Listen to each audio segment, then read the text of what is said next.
Hello मेरे प्यारे students, कैसे हो आप सब। आज हम टू सेट वेन डायग्राम के जो हमने बेसिक्स किए हैं उसके आगे से सेशन को कंटिन्यू करेंगे। अगर आपने बेसिक्स का सेशन नहीं देखा है तो मैं पिन कर दूंगा उसे टॉप पे, आप उस पर क्लिक करके सेशन को देख सकते हैं। चलिए शुरू करते हैं। तो एक दो चीज़ें जो हमने नहीं डिस्कस की हैं अब तक उनको भी शॉर्ट में डिस्कस कर लेते हैं ताकि आगे जो हम क्वेश्चंस करने वाले हैं वहाँ पे हमें आसानी रहे। अब ये हमें पता है कि ये यूनिवर्सल सेट है यू, जिसको हम रेक्टेंगल से रिप्रेजेंट कर रहे हैं, और उसके दो सबसेट हैं ए और बी जिनमें कुछ कॉमन भी है, तभी हमारा ये दोनों सर्कल शेयरिंग में है आपस में, इनके बीच में कुछ पोर्शन शेयरिंग में भी है। ठीक है। अगर क्वेश्चन पूछे कि कौन सा ऐसा पोर्शन होगा, एरिया होगा जो कि ए का पार्ट नहीं होगा, यानी कि अगर हमें क्वेश्चन पूछे फॉर एग्जांपल ए वो पर्सन्स हैं जो कि कॉफ़ी पसंद करते हैं, तो ऐसे कौन से पर्सन्स होंगे जो यूनिवर्सल सेट का पार्ट हैं लेकिन कॉफ़ी को पसंद नहीं करते हैं, यानी कि ए का पार्ट नहीं है। तो हमें पता है नॉट ए के लिए हम क्या करेंगे कि जो ए का पूरक सेट होगा, कॉम्प्लीमेंट्री सेट होगा, जिसको कि ए डैश या ए सी से रिप्रेजेंट करते हैं, वो हमारा सेट होगा जो कि नॉट ए का पार्ट नहीं होगा। सिमिलरली अगर हम नॉट बी की बात करें, यानी कि बी का पार्ट नहीं है, तो उसको हम कहेंगे बी डैश या फिर बी कॉम्प्लीमेंट। और उसको रिप्रेजेंट कैसे करेंगे? तो जो हमारा ए डैश होगा वो ए के बाहर का जितना भी पोर्शन है वो सारा का सारा पोर्शन हमारा ए डैश में आएगा, यानी कि ये जो पोर्शन है हमारा सारा का सारा,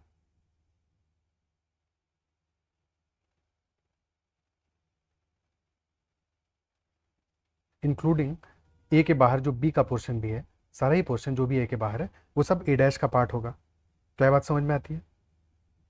सिमिलरली अगर हम बी डैश की बात करें, यानी कि जो बी नहीं होगा, तो बी के बाहर का जितना भी पार्ट है वो सब हमारा बी डैश कहलाएगा।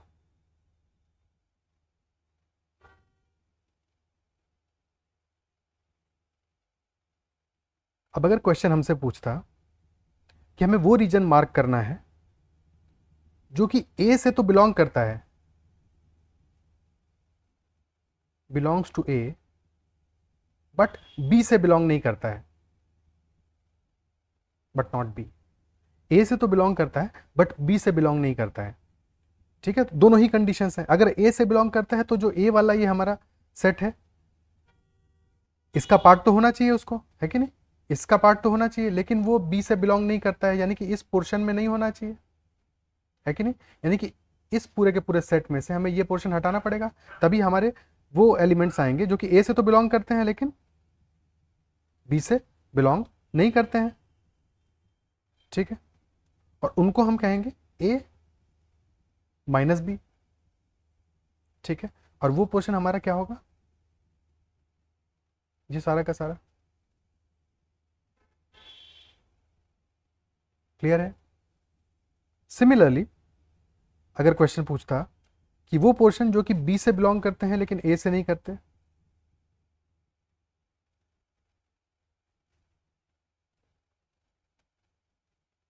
ठीक है, तो अगर बी से बिलोंग करते हैं लेकिन ए से बिलोंग नहीं करते, तो वो हमारे आएंगे बी माइनस ए में। बी में से हमें ए का पोर्शन को हटाना पड़ेगा, यानी कि इस वाले पोर्शन में। क्लियर है? क्वेश्चन हमसे ये भी पूछ सकता था कि ऐसे कौन से पोर्शन हैं जो कि ना तो ए से बिलोंग करते हैं ना तो बी से बिलोंग करते हैं, नीदर बी नॉर ए, ना ही ए से बिलोंग करते हैं और ना ही बी से बिलोंग करते हैं। हमें पता है कि अगर ए और बी पूछता तो क्या होता? वो ए यूनियन बी होता, कि या तो ए से बिलोंग करते हैं या बी से, या दोनों से बिलोंग करते हैं, है कि नहीं?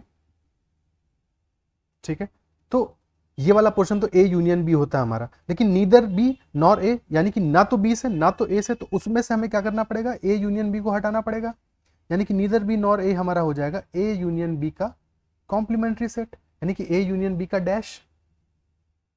ठीक है, ए यूनियन बी हमको पता है ये दोनों सर्कल्स के अंदर का पोर्शन है, तो इसका डैश यानी कि क्या हो जाएगी वैल्यू? ये वाला रीजन, इजंट इट सो?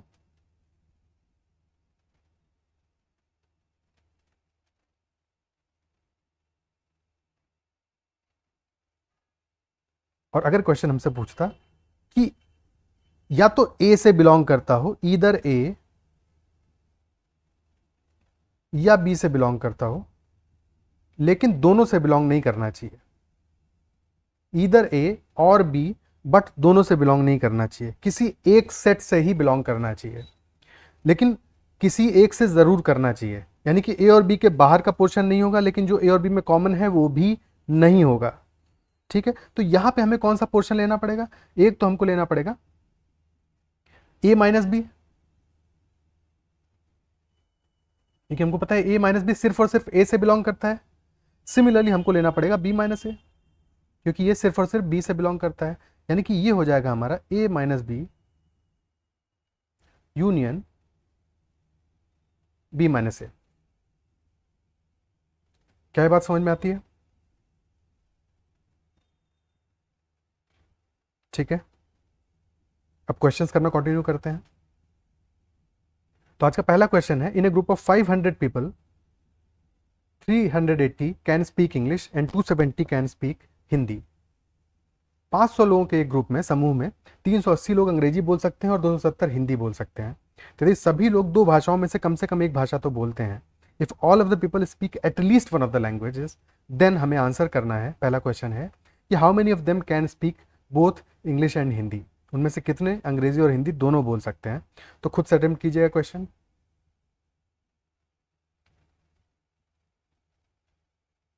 ठीक है, हमें पता है कि इंग्लिश बोलने वाले 380 हैं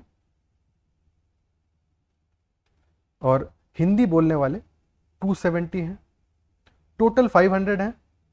और जो इंग्लिश और हिंदी दोनों ना बोलते हो ऐसे लोग जीरो हैं, एक भी नहीं है। ठीक है, तो अगर जैसे हमने अंडरस्टैंडिंग कल डेवलप किया था कि हमें पता है कि इंग्लिश बोलने वाले 380 लोग हैं, तो ये जो इंग्लिश वाला पूरा हमारा सेट है इसके अंदर 380 लोग होंगे, और टोटल 500 हैं, तो इसके बाहर कितने होंगे?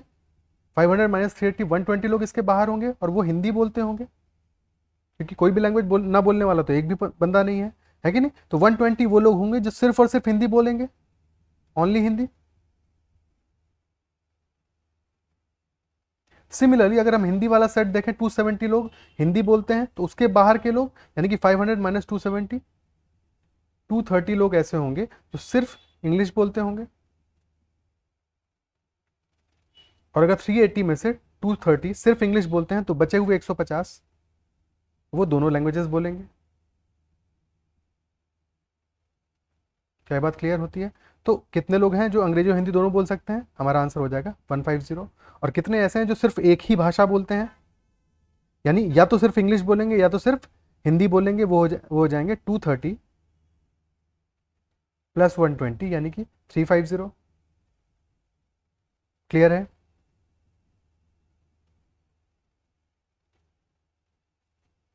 ओके, अब यही चीज़ अगर हम सेट की लैंग्वेज में देखते तो हमें पता है कि 380 प्लस 270 करते।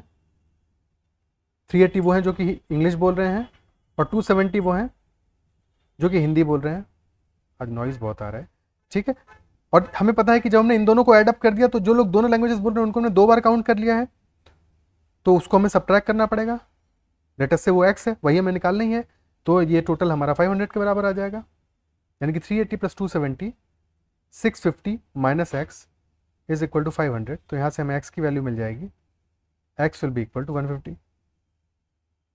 ठीक है, और 500 में 150 सब्ट्रैक्ट कर देंगे तो हमें वो लोग मिल जाएंगे जो सिर्फ और सिर्फ एक ही भाषा बोलते हैं। क्लियर है? क्योंकि ऐसा कोई भी नहीं है जो कि कोई भी भाषा नहीं बोल रहा है। ठीक है, क्लियर है? अगला क्वेश्चन करते हैं। अगला सवाल कह रहा है, इन अ सर्वे ऑफ 500 कंज्यूमर्स, 500 उपभोक्ताओं के एक सर्वेक्षण में 55% को चाय और 44% को कॉफ़ी पसंद आई। 55% like tea and 44% like coffee. If 10% did not like tea और कॉफ़ी, यदि 10% को चाय या कॉफ़ी पसंद नहीं है, then find the number of people who, तो उन लोगों की संख्या ज्ञात कीजिए जो सिर्फ चाय पसंद करते हैं, those who like only T. और सेकंड क्वेश्चन है, जो सिर्फ कॉफ़ी पसंद करते हैं, those who like only coffee. कैसे करेंगे?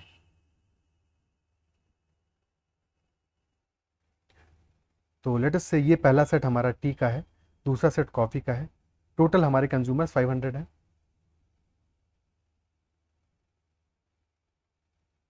हमें पता है कि 500 में से, ठीक है, परसेंटेज में कर लेते हैं, या तो परसेंटेज को हम कंज्यूमर्स में कन्वर्ट कर लें, जिस भी तरह से कंफर्टेबल हो, ठीक है। चलो परसेंटेज को कंज्यूमर्स में कन्वर्ट कर लेते हैं। अगर हमारा 100% 500 के बराबर है तो 1% 5 के बराबर होगा, ठीक है। 1% इज इक्वल टू 5। अब 55% हमारे टी को लाइक करते हैं। 55% कितना होगा? 55 इंटू 5 यानी कि 250 प्लस 25 275। और 44% कॉफ़ी को 44 इंटू 5 यानी कि 220 ऐसे हैं जो कि कॉफ़ी लाइक करते हैं। 275 टी लाइक करते हैं और 220 ऐसे हैं जो कॉफ़ी लाइक करते हैं। और 10% कितना होगा? 10 इंटू 5, 1/10 है कि नहीं? तो 1/10 यानी कि 50 ऐसे कंज्यूमर्स हैं जो कि ना तो टी लाइक करते हैं ना तो कॉफ़ी लाइक करते हैं, तो ये तो बाहर हो गए, ठीक है। तो टी और कॉफ़ी दोनों लाइक करने वाले लोग कितने हुए? टी यूनियन कॉफ़ी, ये लोग कितने हुए? 500 माइनस 50 यानी कि ऐसे लोग 450 हैं, ठीक है। अब हमें पता है कि जो कॉफ़ी वाला पूरा सेट है इसमें 220 लोग हैं और टोटल 450 लोग हैं जो टी या कॉफ़ी लाइक करते हैं। तो कॉफ़ी वाले सेट के बाहर, यानी कि अगर हम इस पोर्शन को निकालना चाहें,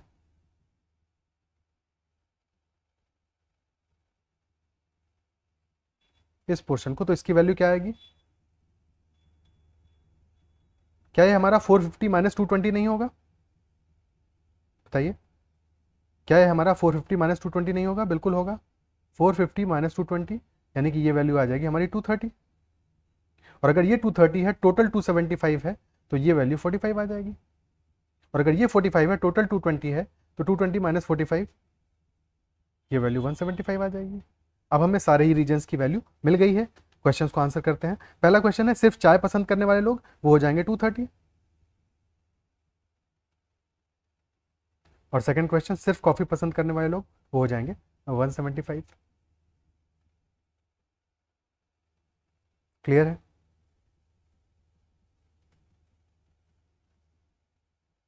ठीक है, अगला क्वेश्चन करते हैं।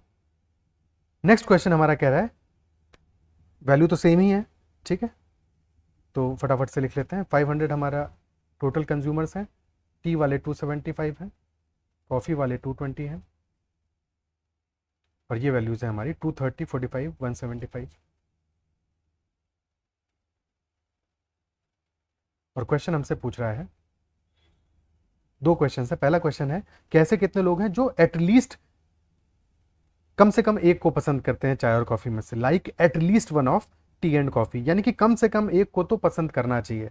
ऐसे लोग यानी कि हमें हटाने हैं जो कि किसी भी एक को पसंद नहीं करते। Isn't it so? ऐसे लोग हमें रिमूव करना है जो किसी भी एक को पसंद नहीं करते, और या फिर ऐसे सारे लोगों को जोड़ना है जो किसी एक को पसंद करते हैं। दो में से किसी भी तरीके से इसको कर सकते हैं। पहला तरीका हो गया, 500 में से 50 को माइनस कर दो, जो कि आसान तरीका है और जो सबसे लॉजिकल तरीका है, हमें ऐसे ही करना चाहिए। तो हमारा आंसर आ जाएगा 450। या फिर कर सकते थे कि 230 जो कि सिर्फ चाय पसंद करते हैं, 45 जो कि चाय और कॉफ़ी दोनों पसंद करते हैं, और 175 जो कि सिर्फ कॉफ़ी पसंद करते हैं। अब इतना सब मेहनत करके हम 450 लाते हैं, ठीक है। क्लियर है? सेकंड है, चाय और कॉफ़ी में से सिर्फ एक को पसंद करते हैं, यानी कि दोनों को पसंद करने वाले लोग हमें नहीं चाहिए।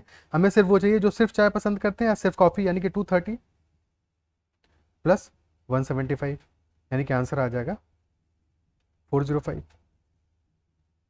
क्लियर है? अगला क्वेश्चन देखते हैं। नेक्स्ट क्वेश्चन कह रहा है, वैल्यूज फटाफट से फिलअप कर लेते हैं सबसे पहले। इनमें से हर एक क्वेश्चन को अलग से इसलिए लिया है ताकि, क्योंकि कभी कभी क्या होगा कि आप कंफ्यूज हो जाओगे, ठीक है। तो समझना जरूरी है कि डिफरेंस क्या है। थोड़ा थोड़ा सा अंतर है हर एक क्वेश्चन में, बट उसका आंसर उससे अलग हो जाता है फिर, ठीक है। 230, 45, 175।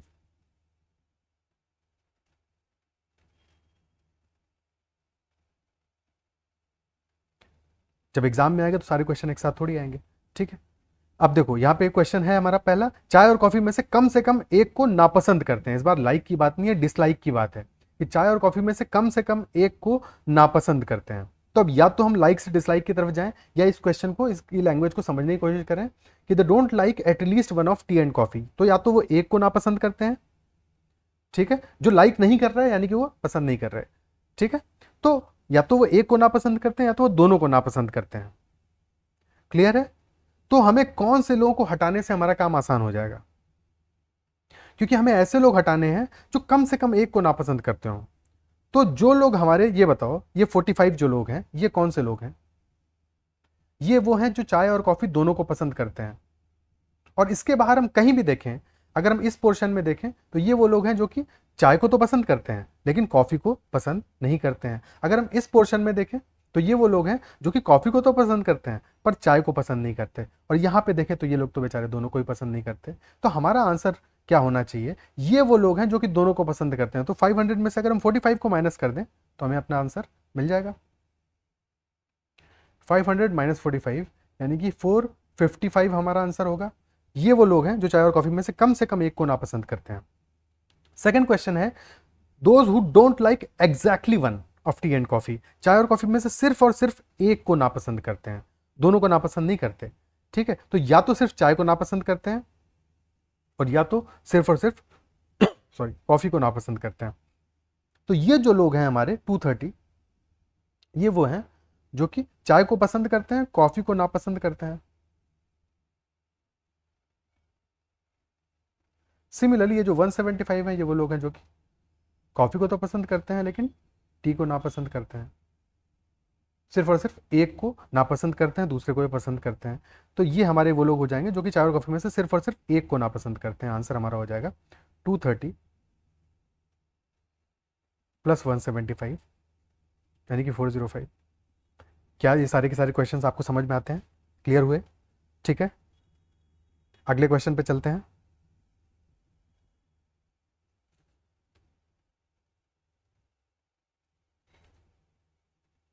अगला क्वेश्चन कह रहा है कि एक भाषा परीक्षण में इन अ लैंग्वेज टेस्ट कुल छात्रों में से 25% हिंदी में, 15% अंग्रेजी में और 5% दोनों में असफल रहे।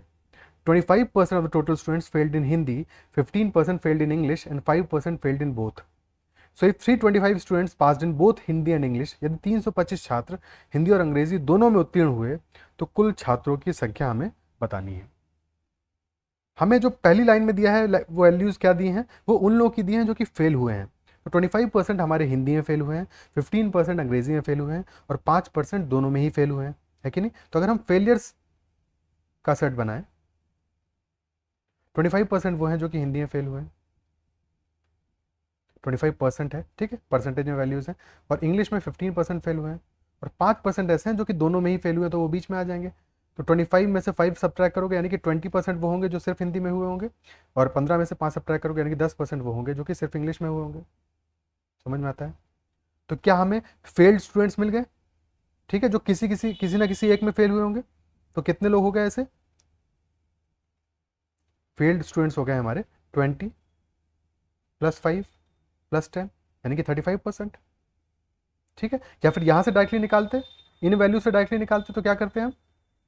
25% प्लस 15%, इससे हमने हिंदी और इंग्लिश में फेल दोनों को ऐड कर लिया, लेकिन हमें पता है कि ये जो दोनों में फेल हुए तो डबल काउंट हो गए, तो माइनस करना पड़ेगा 5% को। तो 25 15 40 माइनस 5 35% आ जाएगी वैल्यू। 35% वो हैं जो कि फेल हुए हैं किसी ना किसी एक सब्जेक्ट में। तो 100% में से 35% सब्ट्रैक्ट कर देंगे तो हमें वो वैल्यू मिल जाएगी जो कि दोनों में पास हुए हैं, वो 65% के बराबर होंगे। और 65% हमारा 325 के बराबर है। यहाँ से 1% की वैल्यू मिल जाएगी। 1% हमारा 325 डिवाइड बाई 65 यानी कि 5 के बराबर हो जाएगा। ठीक है, तो अगर 1% 5 के बराबर है यानी कि 100% स्टूडेंट्स हमारे हो जाएंगे 5 इंटू 100 यानी कि 500 के बराबर हो जाएंगे। क्लियर है? आसान सवाल था ये, कहीं कोई दिक्कत? ऑप्शन बी आंसर हो जाएगा। अगला क्वेश्चन देखते हैं।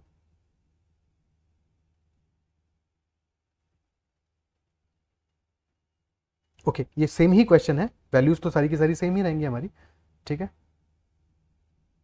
20 5 10।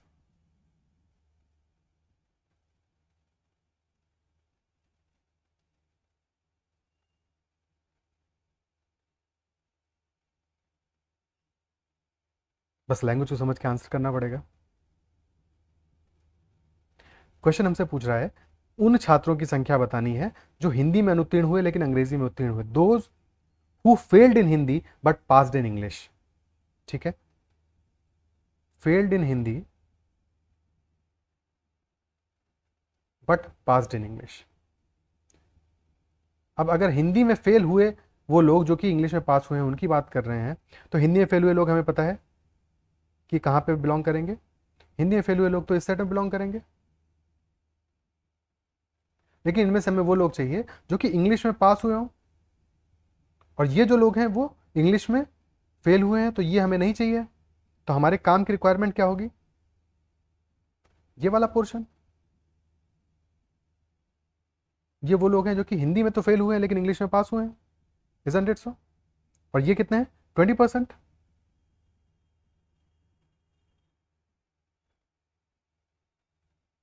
है कि नहीं?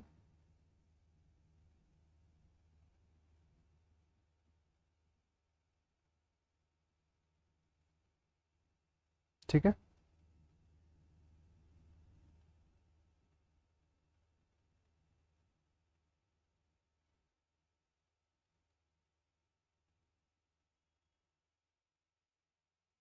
ये 20% है।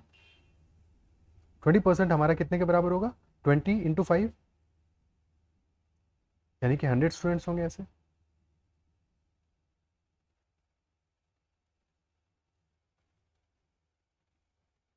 ऑप्शन बी हमारा आंसर हो जाएगा। अगला सवाल लेते हैं। सेम ही है, बट क्वेश्चन हमसे ये पूछ रहा है उन स्टूडेंट्स का हमें संख्या बतानी है जो हिंदी में पास हुए हैं लेकिन इंग्लिश में फेल हुए हैं। ठीक है, तो यहीं पे देख लेते हैं कितने होंगे। हिंदी में पास हुए हैं, passed in Hindi but failed in English.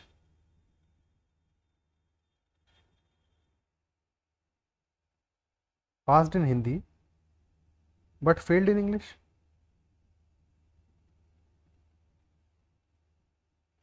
अगर हिंदी में पास हुए लोग हैं तो ये हमारे इस सेट के बाहर होने चाहिए, नहीं? क्योंकि ये सारे तो हिंदी में फेल हुए हैं। हिंदी में पास हुए होने चाहिए, तो हिंदी में पास हुए इस सेट के बाहर के जितने भी लोग हैं वो सब हिंदी में पास हुए हैं। ठीक है, लेकिन इंग्लिश में फेल वाले तो लोग तो यहीं पे है ना, तो हमारे काम का जो पोर्शन होगा वो तो ये होगा। जो हिंदी में पास हुए हैं ये वाले लोग हिंदी में तो पास हैं लेकिन इंग्लिश में फेल हैं, यानी 10% ऐसे लोग होंगे। 10% ऐसे लोग होंगे, यानी कि 10 × 5, 50 स्टूडेंट्स होंगे ऐसे। क्या ये बात समझ में आती है? ठीक है, हमारा आंसर हो जाएगा ऑप्शन ए, 50। क्लियर होता है?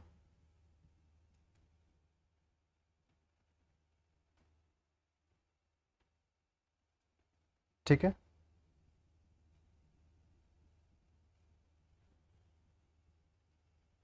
नेक्स्ट क्वेश्चन करते हैं।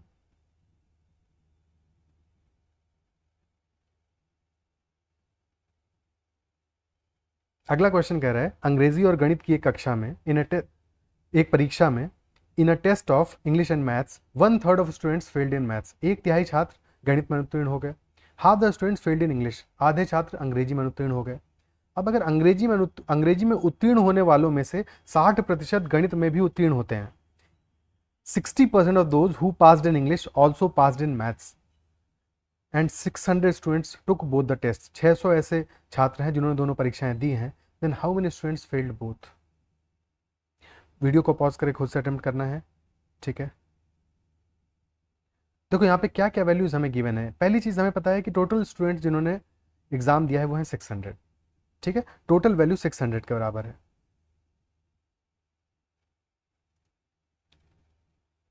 ओके, और 1/3 स्टूडेंट्स गणित में फेल हुए हैं, यानी कि अगर हम यहाँ पे ये जो सेट बना रहे हैं फेल्ड स्टूडेंट्स के लिए बना रहे हैं, ठीक है, तो टोटल 600 है, जिसमें से कितने फेल हुए हैं ये तो हमें एग्जैक्टली नहीं पता है, लेकिन एक तिहाई गणित में फेल हुए हैं, 1/3 गणित में फेल हुए हैं, यानी कि मैथ में फेल होने वाले लोग कितने होंगे?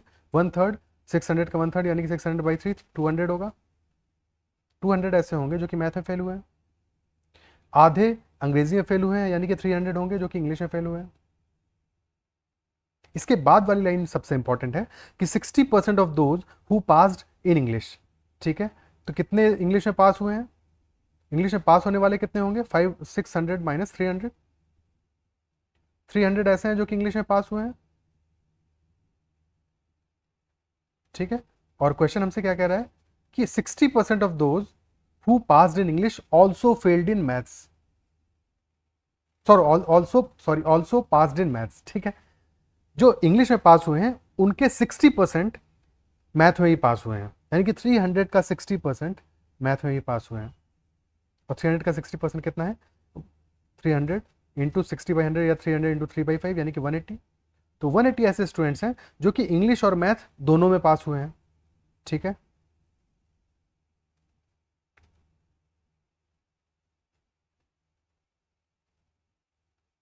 तो ये वैल्यूज हमारी कहाँ पे आएगी 180 वाली? हमने ये जो सेट बनाए हैं ये फेल्ड स्टूडेंट के सेट बनाए हैं, तो जो दोनों में पास हुए हैं वो किसी में ही फेल नहीं हुए हैं, यानी कि वो इन दोनों सेट के बाहर आएंगे, तो ये 180 वैल्यू हमारा बाहर आने वाला है। समझ में आती है बात ये? और अगर 180 वैल्यू बाहर आ रही है, टोटल 600 है, 600 में से 180 सब्ट्रैक्ट करोगे तो वैल्यू आएगी हमारी 420,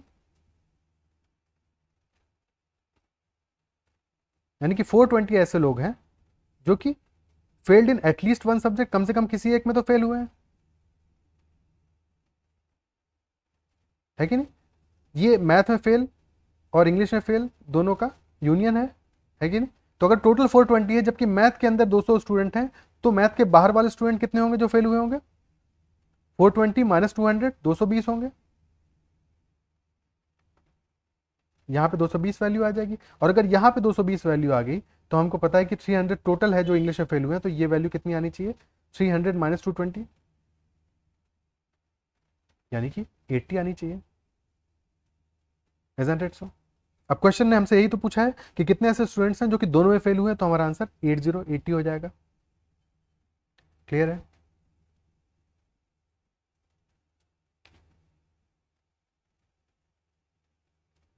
ठीक है, क्या ये बात समझ में आती है?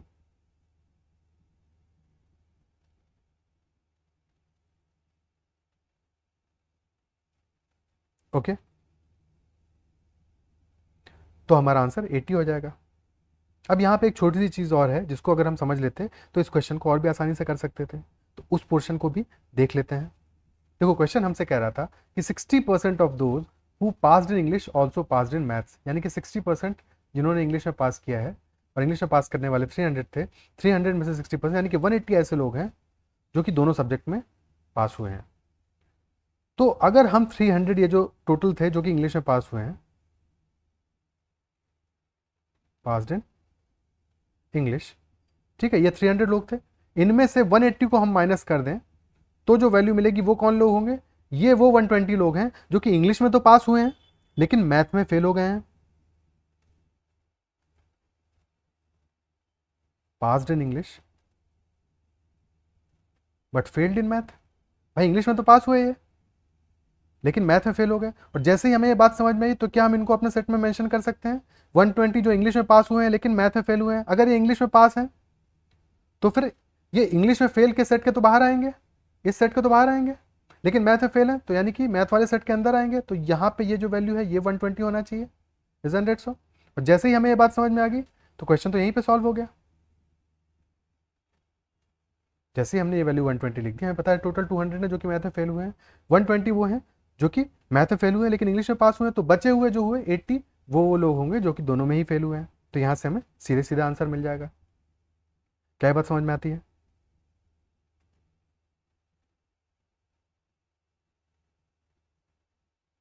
कि नहीं?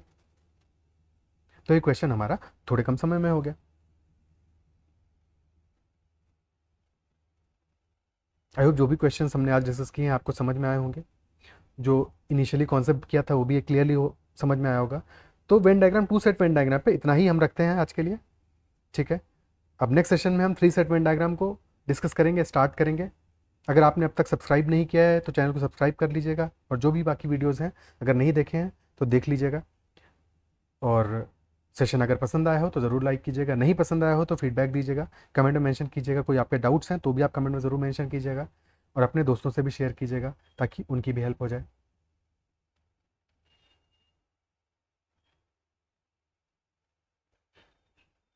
इतना ही रखते हैं आज के सेशन में, कल फिर मिलते हैं 3 सेट पेन डायग्राम के साथ में। ख्याल रखिए, पढ़ते रहिए।